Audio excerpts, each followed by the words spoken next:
Hello guys, welcome again into your classes and I am back with a new exercise belong to present tense. Present tense is taught in the previous videos. पिछले videos में मैंने आपको present tense पढ़ाया था और आज उसी से रिलेटेड आपका एक्सरसाइज है ये, और ये है correct form of the verb. इसमें हम ये देखेंगे कि किस तरह से क्रिया का सही रूप, क्रिया का जो करेक्ट फॉर्म होता है वो किस तरह से फिलअप किया जाता है। वीडियोस में आपको मैंने बताया था कि टेंस के अंदर जितने भी करेक्ट फॉर्म हमें फिलअप करनी होती हैं वो टेंस में दिए हुए एडवर्ब से रिकॉग्नाइज करते हैं उसके टेंस को। तो आज ये एक्सरसाइज आपके सामने है और हम वन बाय वन करके इनके बारे में डिस्कशन करने वाले हैं। तो first example is the sun blank in the east. Blank in the east and the verb is rise. The sun blank in the east, सूर्य ईस्ट में उदय होता है। तो ये आपका जो सेंटेंस है वो यूनिवर्सल ट्रुथ से बिलोंग कर रहा है, इसलिए ये आपका टेंस जो है प्रेजेंट इंडेफिनिट टेंस हुआ। जितना भी यूनिवर्सल ट्रुथ होता है वह सब प्रेजेंट इंडेफिनिट में फॉर्म किया जाता है। जितने भी हैबिचुअल एक्शंस होते हैं वो भी प्रेजेंट इंडेफिनिट में ही फॉर्म होते हैं। रेगुलर एक्शंस जो हैं वो भी, एंड हैबिचुअल हो गया हिस्टोरिकल स्टेटमेंट्स, ऐतिहासिक स्टेटमेंट जो होते हैं वो भी प्रेजेंट इंडेफिनिट में ही बनाया जाता है। रेलवे टाइम टेबल हो गया, कमेंट्री हो गई, इन सब चीज़ों के जितने भी सेंटेंस हमें प्रिपेयर करने होंगे वो प्रेजेंट इंडेफिनिट टेंस में बनाए जाते हैं। एंड साइंटिफिक फैक्ट, वैज्ञानिक जो तथ्य होते हैं वो भी प्रेजेंट इंडेफिनिट टेंस में बनाए जाते हैं। तो ये जितने भी मैंने अभी बताए हैं वो सब प्रेजेंट इंडेफिनिट में ही आते हैं। तो ये फर्स्ट जो सेंटेंस है वो यूनिवर्सल ट्रुथ से बिलोंग करता है, इसलिए यहाँ पर प्रेजेंट इंडेफिनिट का हम यूज करने वाले हैं। तो सन जो है सिंगुलर सब्जेक्ट है, सिंगुलर नाउन है, तो राइज में क्या लग जाना है, एस लगाना है। क्या ऐड हो जाएगा, एस यहाँ पे ऐड करेंगे और आंसर हो जाएगा the sun rises in the east. सूर्य ईस्ट में उदय होता है। सिंपल सेंटेंस था फर्स्ट। यूनिवर्सल ट्रुथ जितने भी आपके रिलेटेड सेंटेंस है वो इसमें आएंगे। For example the sun sets in the west. The sun sets in the west, पश्चिम में अस्त होता है और पूर्व में उदय होता है। तो दोनों इक्वली जो सेंटेंस हैं वो प्रेजेंट इंडेफिनिट में फॉर्म हो रहे हैं, इसलिए यहाँ पे प्रेजेंट इंडेफिनिट की हमने वर्ब यूज किया है। इसके अलावा यूनिवर्सल ट्रुथ में और क्या हो सकता है, the earth revolves around the sun. पृथ्वी सूर्य के चारों ओर रिवॉल्व करती है, चक्कर लगाती। Next, he usually blank me. Usually ये एडवर्ब है, कौन से टेंस की है, प्रेजेंट इंडेफिनिट की है, इसलिए ये प्रेजेंट इंडेफिनिट टेंस का हुआ। और ही आपका सिंगुलर सब्जेक्ट है तो ओबी में क्या लगाया जाएगा, एस लगाया जाएगा। तो ही यूजुअली ओबेज मी, वह अक्सर मेरी ओबे करता है, कहना मानता है। यूजुअली मीन्स अक्सर।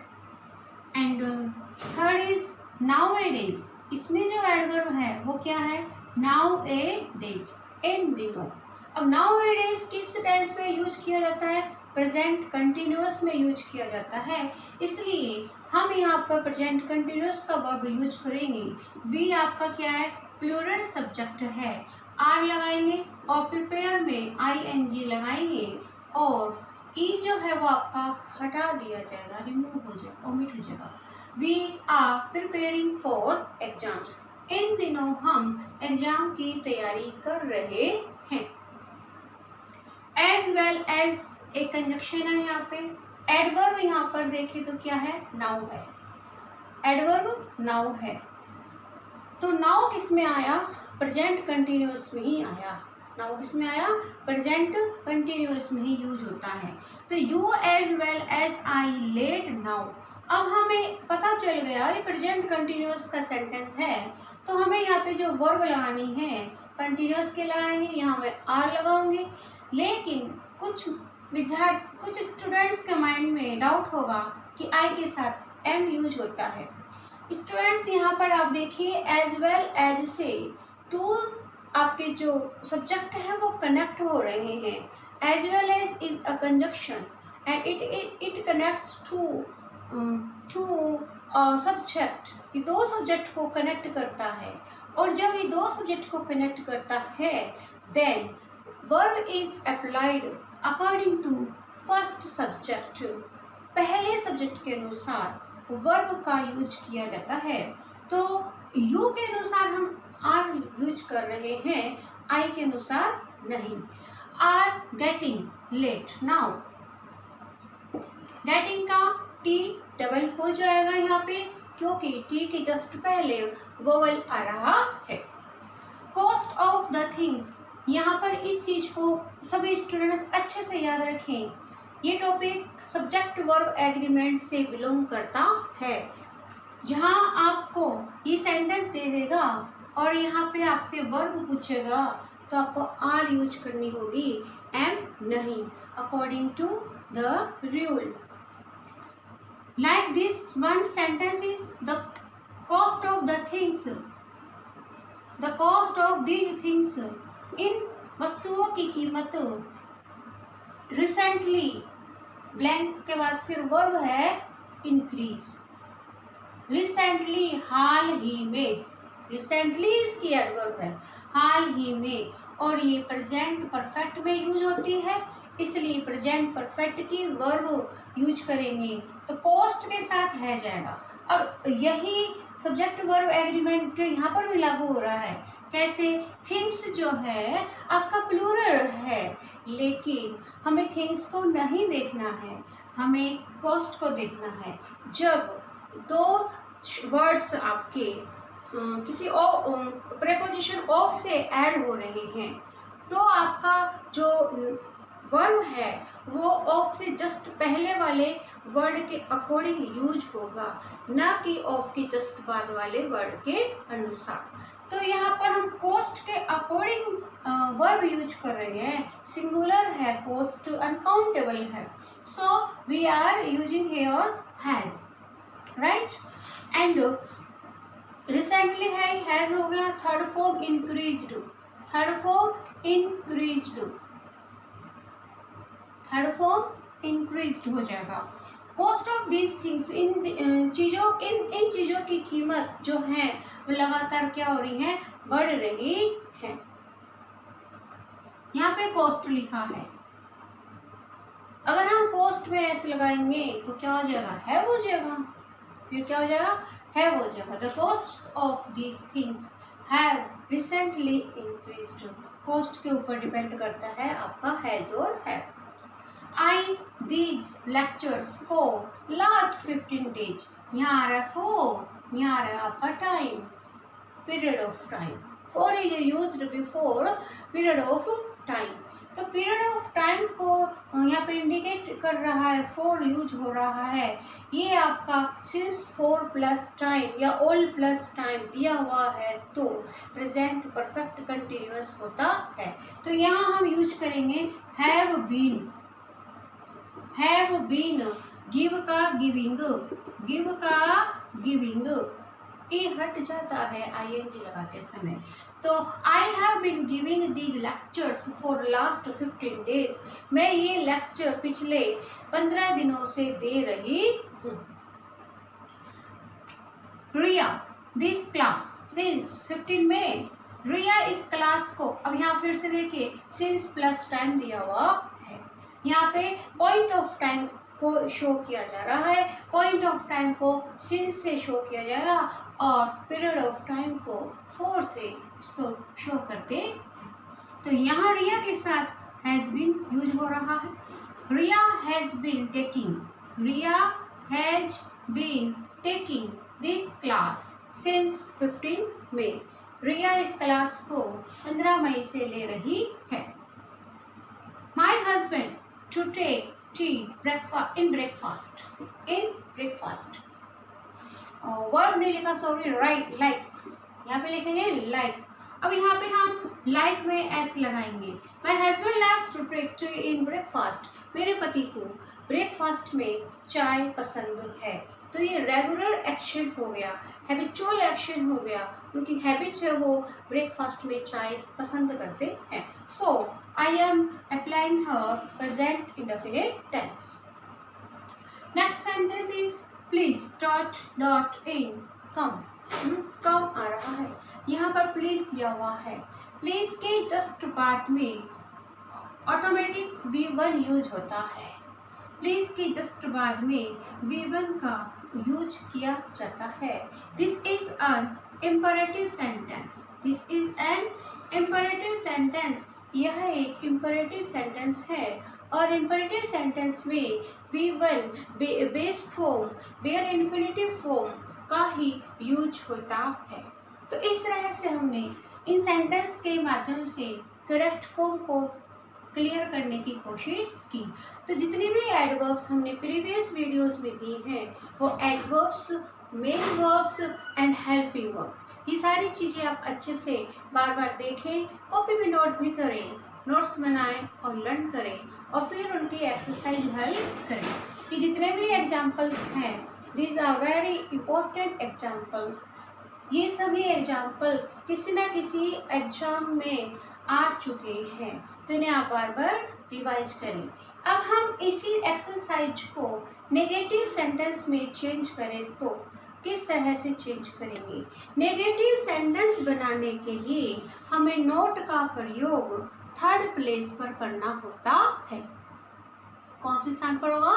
थर्ड प्लेस पर होगा। तीसरे स्थान पर नोट का यूज होगा after helping verb, helping verb के जस्ट बाद में। तो फर्स्ट सेंटेंस देखते हैं, the sun rises in the east. तो इसको हम नेगेटिव में लेंगे तो क्या बन जाएगा? Does not rise.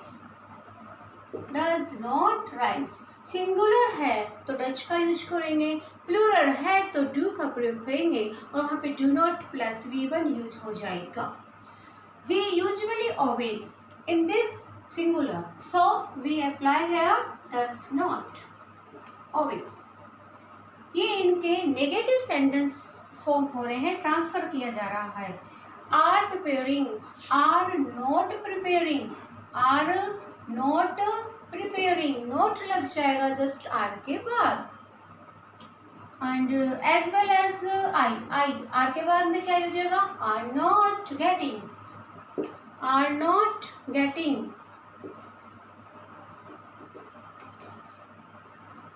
You as well as I are getting late now। मेरे अलावा आप भी अभी लेट हो रहे हो। इसका सेंस हिंदी में ये होगा, एज वेल एज के अलावा, एज वेल एज के अलावा। Cost of these things has recently increase. Has के बाद नोट होगा, हैज नॉट इंक्रीज। रिसेंटली वहीं आएगा, कहाँ पे? नोट के जस्ट पहले। हैज नॉट, यहाँ नोट लगा देंगे रिसेंटली के पहले। आई हैव बीन, अब हैव बीन जब होता है तो नोट कहाँ लगाया जाएगा? हैव नॉट बीन होगा। जब हम नोट यूज करेंगे तो हैव नॉट बीन होगा, और यदि आपका हैज दिया हुआ है तो हैज नॉट बीन होगा, और जब आपका हैड है तो हैड नॉट बीन होगा। नॉट बीच में ऐड होता है। यहाँ पर भी क्या हो जाएगा? Has not been, has not been. Likes आ रहा है, डज नॉट लाइक। लाइक का अपोजिट करेंगे तो यहाँ क्या होगा? नेगेटिव सेंस में डज नॉट लाइक। और प्लीज कम इन, कृपया अंदर आओ। तो इसका नेगेटिव करेंगे तो क्या होगा? प्लीज डोंट कम इन, इसमें डोंट यूज हो जाएगा, डोंट कम इन। इस तरह से ये इसकी नेगेटिव सेंटेंस हो गई है। और यहाँ इस क्लास के अंदर एक इम्पोर्टेंट चीज़ मैं आपको शेयर कर रही हूँ, आप इसको ध्यान से सुनिएगा। यहाँ आपको मैं एक पार्ट्स ऑफ स्पीच की बात बताऊँगी। और वैसे इन सब सेंटेंस में मैंने पार्ट स्पीच अपने पिछले वीडियोस में आपको डिस्कस किए थे। यहाँ एक इम्पॉर्टेंट चीज़ इनके लिए है जो मैं बताना चाहूँगी, आपसे शेयर करना चाहूँगी, वेरी इम्पॉर्टेंट। आपने कभी पहले शायद नहीं सुना है इसके बारे में।